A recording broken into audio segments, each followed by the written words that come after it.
Morning.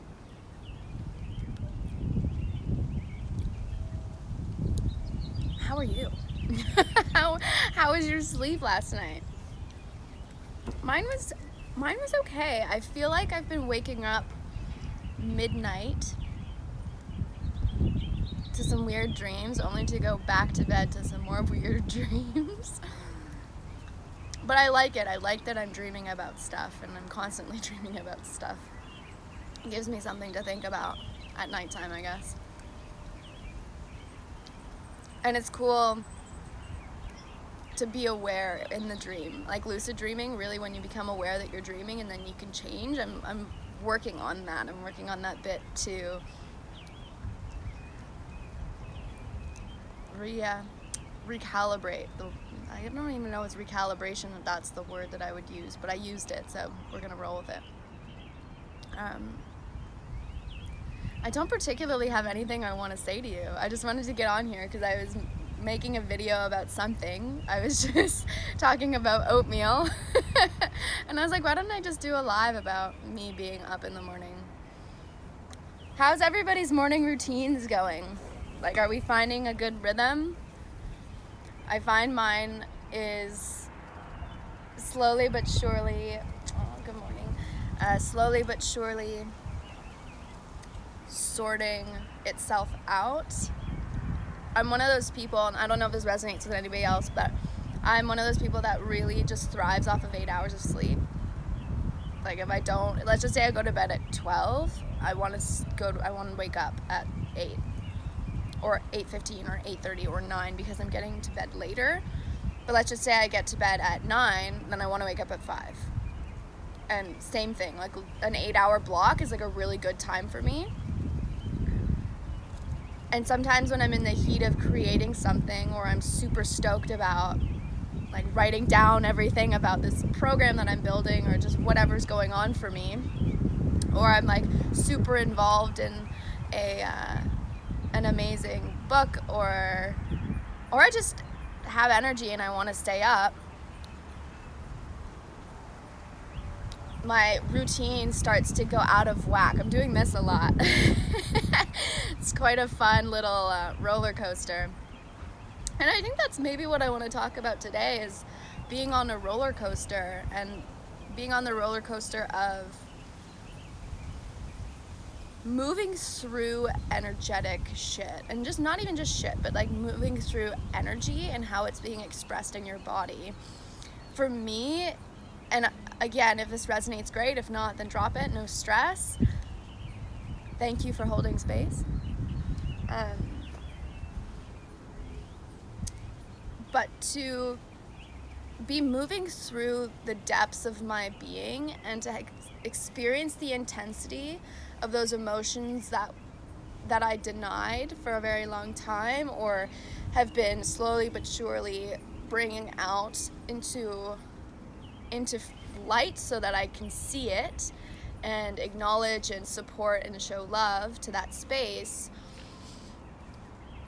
Sometimes it can feel like this big toss-up of emotions, and moving through like anger, moving through sadness, moving through joy, moving through happiness, moving through like all of the different emotions across the spectrum. And it's a beautiful process. But sometimes this is when those moments come through, when you have a choice. You have a choice to criticize yourself, or you have a choice to embrace that part of you, embrace that space, embrace and accept that that's something that's coming up for you, and that it's not wrong, it's not bad, it's not good, it just is. And through that stillness of it just is, and am and are, there's a bit more wiggle room to decide how you want to go about dealing with it, or alchemizing it in your body, and letting it leave your body as well. Especially with quote unquote bad emotions. I rage. Quote unquote bad emotions. it gets really difficult because all of that inner critic talk starts to come through, like, oh, why are you feeling sad? Oh, why are you angry? Stop being angry. That doesn't serve you right now. But like, this is stuff that comes up for you. And it's not bad. If anything, it's a gift because it's presenting you information as to how your energy system is expressing itself through you. But we live, and I don't even want to just blame society, because I think that's a very common thing, and like, fair enough. Fair enough. Hi, darling. Fair enough. We've got a lot of reasons for why we want to pin blame on society, pin blame on culture, pin blame on all these things. But if we consistently live in a state of blame, we're not going to ever take responsibility for the fact we have the choice now to make the difference. And we can also, and this is a pretty common thing, we want to blame somebody else for not having teaching us, having not taught us. And this is a little golden nugget that has really radically changed the way that I view my world. Teaching and learning go hand in hand. So when you are being taught something, if you're not willing to learn it, you won't. And when we're kids, it's very common for us to want to learn from our parents, learn from the authority in our life, because we're dependent on them to survive. So when we're moving through all of this stuff as we're younger, it's very natural for us to want to blame somebody else for not having taught us that. But like, and I don't know if you can see this within your own life, but you don't have it figured out. So why is it their responsibility, based on the definition of mother, father, parent, guardian, to have their shit figured out as well? I was one of those people that really romanticized the idea of what a good parent was, and what a good parent was somebody that listened to me, that heard me, that saw me, that acknowledged me for me. And the stuff that they taught me, I chose as a very young person, unconsciously even. But again, it's like built into our code to learn these things to survive within the environment with which we were placed in. And I'd like to take a moment to express the deepest gratitude for myself at a young age to have taught myself through the teachings of others to keep me alive, to keep me in a state of survival, to keep me in a state of, I'm gonna live through this because I'm alive now. And a lot of us don't give ourselves the credit that, okay, great, like we've been through a lot of shit, but like we're alive still. And some of us might feel like we're only half living, but you have the choice now to teach yourself and learn through your own research, learn through your own living and through your own experience what you want to do. And again, just moving back to that original thought, if we are not just being taught, but we are also learning, we have the ability to unlearn, and we have the ability to relearn new things that serve us greater in this moment, that serve us where we want to go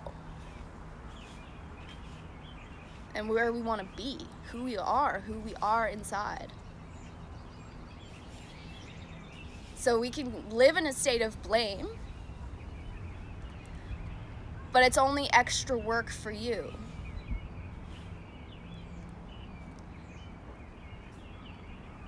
Much in the same way with your emotions, when you are labeling them as good or bad, and you emphasize that you want lots of good emotions, you place a negative connotation on bad emotions, which are not bad emotions. They are merely, again, an energetic expression channeled through your body.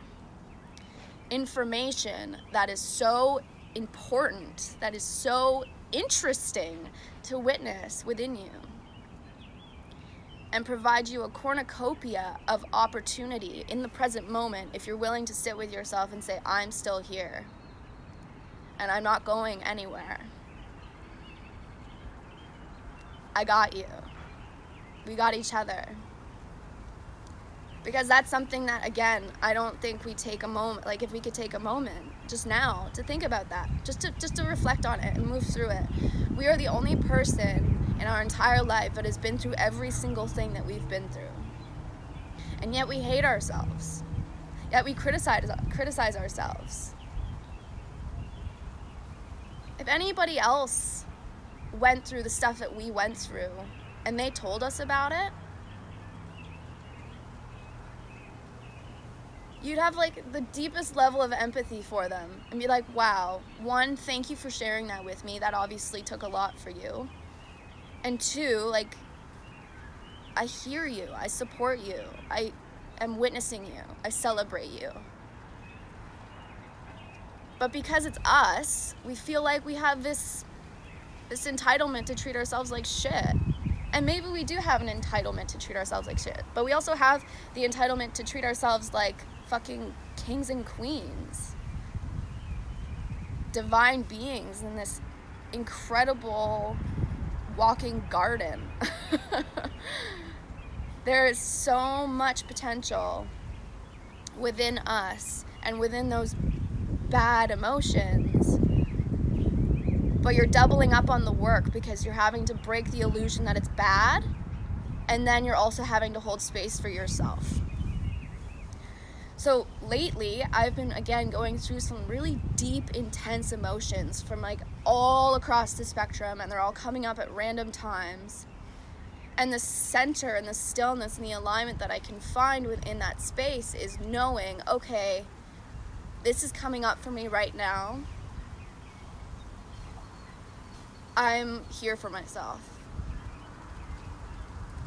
And no, sometimes when anger shows up, it shows up at a time where, you know, maybe it's not the right time to dive right in, get a journal ready and just like go at it, or have, you know, an ecstatic dance thing, I'm at work or something. But even just taking a breath for that relationship, taking a breath and saying, you know what, it's okay.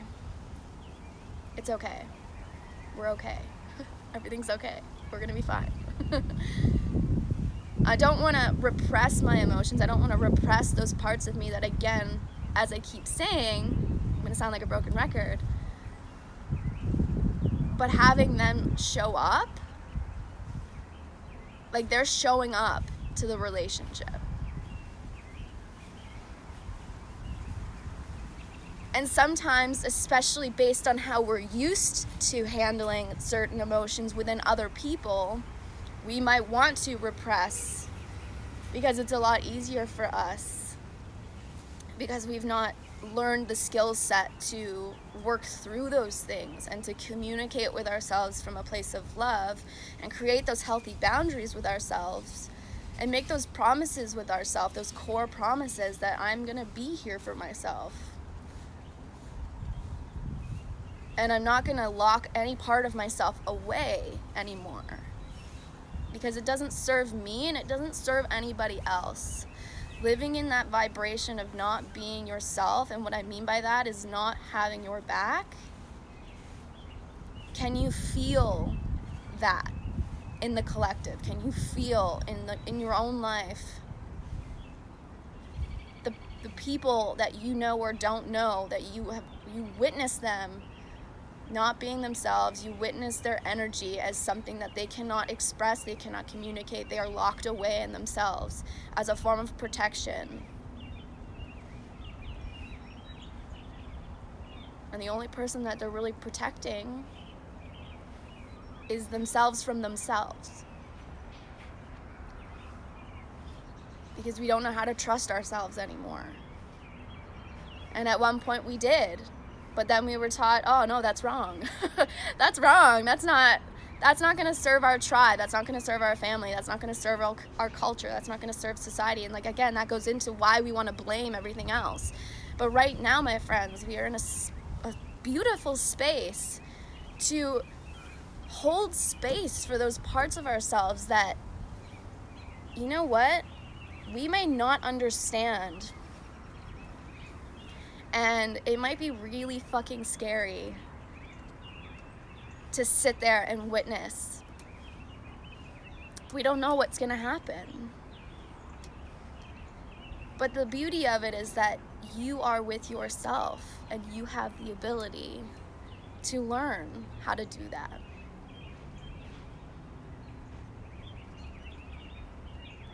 So if you're on this roller coaster like I am, this is a transmission for the collective, I believe.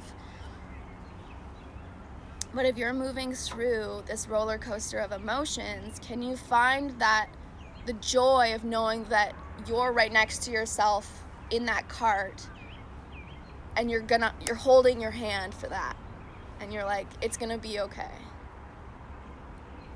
And maybe you put your hands up and you're screaming, you're like, holy shit, this is so scary, but I'm here. Ah! Or maybe you're crying, or you see the big loop coming through and you're like, oh, am I gonna fall out? Am I gonna fucking fall out of this thing? But again, you're with yourself. So the lesson of this is just, you take whatever you wish from this. But again, we are in a beautiful space within ourselves if we wish to see it that way. And it doesn't mean you won't move through intense emotions. It won't mean that you won't do anything and you'll just be completely still and silent and nothing's gonna happen. Like, things will happen, but they happen in favor for you and your evolution and your ability to love and the way in which you can love. Because there is a plethora of ways that you can love nowadays. And there's a gift in that. There's a beauty in that. If you look around, if you see all of the things, like all of the things, they all stem from some form of love somewhere. Even if that's, I love fearing. I love fearing because I get something out of it. Love is everywhere. Love is absolutely everywhere. And you might say, oh, well, there's love or there's fear. But when you love fear, there's love there. Is that sitting at all? Does that sit somewhere? I'm like having a hard time sitting still. I've got a lot of energy inside me right now. But love is literally everywhere if you want to see it. And if you don't, then you don't. You have the ability to learn anything and everything that you want to learn in this life. But you have to say yes to yourself. And creating that safe space within yourself, saying, I've got you. I'm going to hold your hand while we go on this roller coaster together. That's a beautiful place to start. Okay, I'm going to enjoy eating the rest of my oatmeal and strawberries. I'm going to read some book. I'm going to read a book. I'm reading a book called Women, Food, and God by Janine Roth. Oh my goodness, it's fantastic. It is so good. It is so good. I recommend it to anybody. It's literally to anybody. I'm sending you all such beautiful, beautiful love and light and the clouds and everything. This is just such an amazing experience to be alive today and every single day. If you're willing to see it. Yes, so much love to all of you. Mwah! I will see you when I see you. Bye. Let's try and get my finger on here without knocking. There we go.